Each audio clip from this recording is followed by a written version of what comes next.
Welcome to the I Love Snow Real Talk, your daily FIS snow sports debrief where experts, legends, and athletes meet and we discuss the games. My name is Melina Merkhoffer. I'm a former freestyle snowboarder and coach of the Austrian legend Anna Gasser, who's actually competing in tonight's bigger final. So I'm crossing my fingers for her, obviously.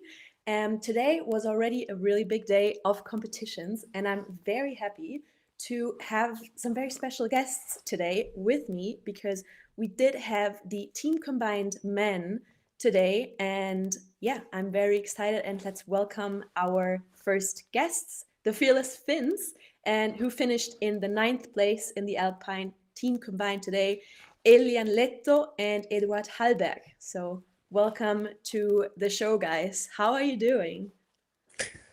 Thank you. Doing great. Doing great. That's Thank you. awesome. Also good. Where are you joining us from? Bormio, Italy. Bormio. Yeah, Yeah. Bormio. Yeah. Yeah. So we definitely have to talk about today. I mean, you were racing and now you're here. So how was this whole experience for you today? And yeah, how was the race? Was there what was happening? And I mean, it is the first time it's Olympic, so we definitely have to talk about that as well. But first, let's start. How was the race today? You can start, Elian. Okay, yeah. So yeah, I mean, my race was all right. I mean, nothing crazy. In my opinion, I lost too much time a bit, but yeah, I mean, it was really pleasure to share the Olympic stage with my good friend Edward, and yeah, I mean, it was a pleasure. Even though we came pretty close to the podium, but not close enough. But yeah, I mean, was a pleasure.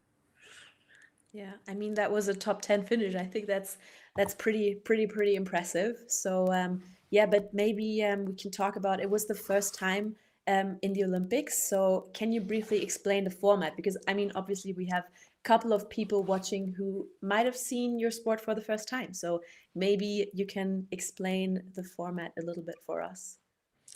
Yeah. So first I did downhill, the full downhill run, and then based on that result, or it's combined, the times are combined. So I do a downhill run, Eddie did a slalom run, and times combined is the full result. So Okay.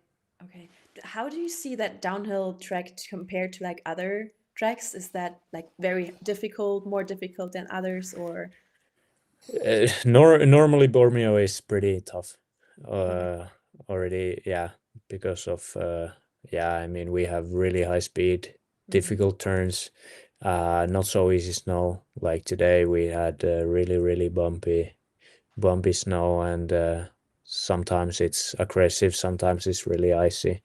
It's yeah. pretty long too, it's 2 minutes. So I mean, it's a proper downhill.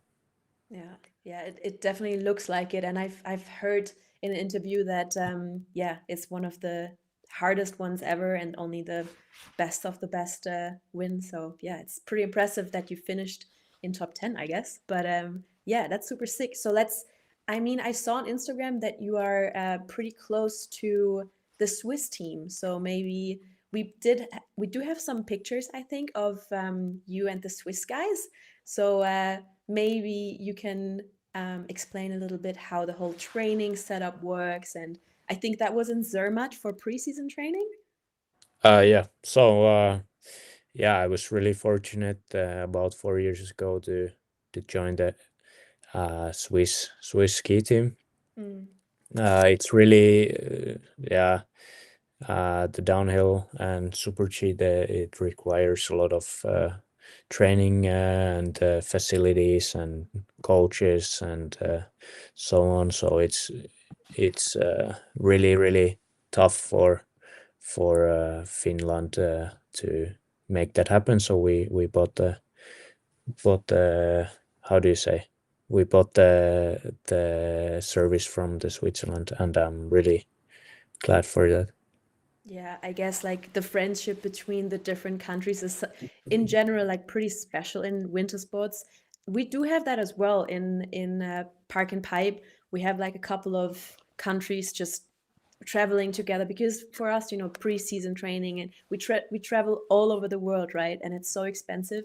So I guess for us in winter sports, it's like it's really special that we can share that with other countries as well. So that's pretty cool. But how is it to like also, I mean, sharing a room or traveling together with a competitor? Because in the end, you guys are competing against each other, right? Yeah, for sure. And but I mean, yeah, we've created a special bond with the athletes, and yeah, I mean, we're good friends with Yeah. everybody. I'm really close friends with Franjo and Alexi and Dodi and so on. But it's still really cool to share a team with the Finnish guy, and with Eddie. It's special since I mean, we train together in Finland, and yeah, it's always special with your Finnish friends. Yeah, for sure. And I mean, um, like the Swiss guys are known for not being funny. Is that true, or is it just like a saying that they're not really like funny to be around? Finnish guys to be not funny, or what? Or No, Swiss no, no, guys? the Swiss guys. No, the Swiss guys are the best. I Okay. mean, yeah, especially these guys that I share a team with. Yeah, maybe we look at the podium real quick from today because I mean I think that was a super close race, right? Like the times that was pretty insane. So if we can have a podium picture, that would be super nice. I mean it was first place Switzerland, second place Austria, third place Switzerland again, right? What did these guys did different maybe than you guys? Maybe Edward, can you explain a little bit what happened? Yeah. First of all, I mean, Franjo made a good run, and then Neff was just like really on point from top to bottom. Really impressive skiing. Even though like he was one of the last guys to go out in the slalom, it got a bit tracky. Got a bit soft the conditions when the sun was coming onto the slope. Even though he set the fastest slalom time, and yeah, then after that no one could really keep up with his time. But yeah, but you see these guys, Franjo is a really solid downhill skier and Olympic champion, and then you put this Neff that is also a really solid and stable skier. It's yeah, you can really expect a good result from them, and they show that they are a really good team. Yeah. Was there anything surprising to you today? I wouldn't say it was so surprising. What do you think, Elian? To be honest, I was a bit surprised that Finhatzer couldn't really put it down. I mean, uh, yeah, I still thought that they will be on podium, but yeah, I mean, chapeau to Tanguy and chapeau to Franjo. Yeah. Crazy dogs. Crazy dogs, that's actually a pretty good keyword because we do have to talk about slopestyle finals today. And we do have a guest that can help us understand the sport a little bit better as well. And we had free ski slopestyle finals, the women's were on today. And I'm super excited to welcome one of the most talented and upcoming riders, German free ski riders, Muri Mohr. So, welcome, Muriel. I'm super excited to have you here with me in a conversation. And yeah, how are you doing? How are you feeling? First of all, thank you so much for having me. I'm pretty good at home, but I think pretty good now. Yeah, that's amazing. So, I mean, we do have to quickly run through your career. You have you had a couple of World Cup podiums already, which was super impressive. Last season, you had an amazing season. And then at World Champs, you had a really bad crash at Big Air, torn ACL from what I remember. And then you just fought your way back and already competed in 3 World Cups this season. You Yeah. have to walk me through your whole recovery and everything, because that's so impressive coming back in like that little amount of time. Yeah, so I tore my ACL end of March at the World Champs, which was, yeah, pretty unlucky, but part of the game. And then a full summer of rehab, doing everything I could to get ready for the season, because obviously now there are the Olympic Games and everyone wants to compete. And I got ready in time. I competed in 3 World Cups, got my national qualification, finished 6th in Largs, which was pretty nice. And yeah, then there we had like the second training in Slopestyle, and I landed pretty unluckily.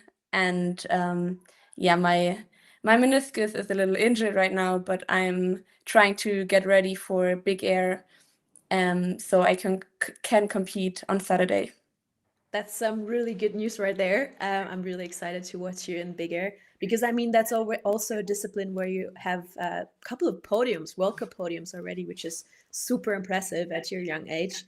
But yeah, we have to quickly run through today, because today was, I think, the best slopestyle competition we've ever seen, because that was just incredible. If we can have a look at the podium, I think we have a picture of the podium as well. That would be, yeah, I mean, that's insane. Mathilde in first, Eileen in second, Megan in third. What do you, I mean, that is your podium right there, right? Yeah. Yeah. Maybe you can quickly, like, how was that feeling in Klagenfurt, third place? Yeah, pretty amazing actually. It was my first real World Cup season. Try to compete in every World Cup, and then 2 podiums in Big Air. I always thought that slopestyle is my better discipline, but that's fine. I take the podiums. I'm happy. 100%. And yeah, I try to yeah, be ready for Big Air now, because I had 2 podiums, so there's still a chance to at least get into finals. But yeah, coming back to today's slopestyle finals, crazy. I of course watched the 3 runs of the girls. So first of all, congratulations to Mathilde. Again, gold medal, which is insane, and then so close to the 2nd place. And also like the 3rd and 4th place was so close.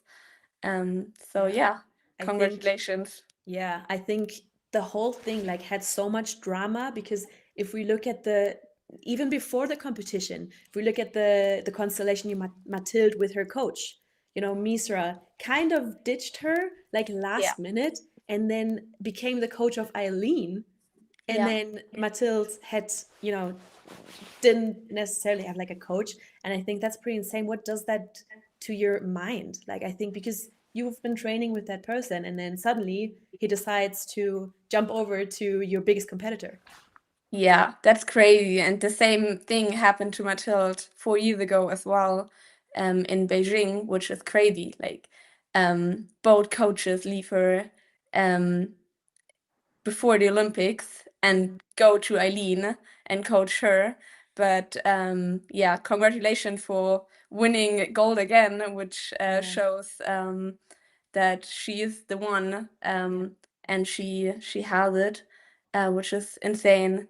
But also, I couldn't imagine that my coach leaves me right before the Olympics. I'm pretty happy that I can, yeah, train with my coach. Like, I've been with him for 10 years now, so that's good. So I guess you do have quite a strong bond to your coach, right? Yeah. How's that for you guys, actually? Do you have a like strong bond to your coaches? Eddie can start. Yeah, I've had my current coach or my current coaches, one head coach and assistant coach for this is the 4th year now, and yeah, I mean it gets like we get pretty close because we kind of like we spend basically every day through the whole season with each other, and we also are like really small team. It's just me and one other slalom racer, Jesper Pohjolainen, and we're basically training together, and yeah, so it's really small and compact, and then you get pretty close. Yeah. Do you throw some tricks as well in your off season on your skis? Yeah, maybe some. It happens that I do some backflips in the spring. Yeah. That's pretty impressive. But yeah, I also want to talk about, Eileen competing in all three disciplines. So maybe Muri, you can explain to us how hard that actually is, and with all the preseason training, because we have halfpipe and slopestyle most of the time at the same location, so you cannot, train. You have to train both kind of at the same time. How does that work? I couldn't do that. I don't think that I could do that because it's crazy. I mean, we have 2 disciplines, slopestyle and big air, and we have 2 different competitions. Sometimes we have it like the next week, and we have to travel around the world. I mean, you guys in alpine skiing know this, but yeah, and then half pipe as well, which is crazy. And in the world, we only have maybe, I don't know, 4 or 5 really good half pipes where you can train. So you have to go there, be there, and also have like pretty good luck with the weather as well. So yeah, I'm really impressed by all the girls and boys who can do all 3 disciplines, but not many can do it. And I think there are only 3 or 4 in slopestyle, big air, and half pipe who compete at the Olympics. Yeah, and then especially on that level and actually being on the podium of those disciplines, that's just so impressive. But yeah, again, we have to talk about today. The moment of today was definitely Mathilde, and we do have quite a sick picture of her with the flag and just this pose. I thought that was definitely the moment of the day. And then also, when she came into the finish area, she just came in there and hugged Julia. Julia came running out of the back, hugged her, and I think that's also pretty good representation of our sport, because everybody is just happy for each other, right? How do you feel about that? Yeah, of course. I think we're a really small community in freestyle skiing, and we always travel together and live nearby. And yeah, especially for the women, there are not many women in the world who compete in World Cups and at the Olympics. So it's pretty nice if you have friends and you, yeah, like hang after training and just smile and laugh with each other. And of course, we are competitors, and when we need to concentrate, we can concentrate. But it's also nice to have friends at the World Cups and Olympics.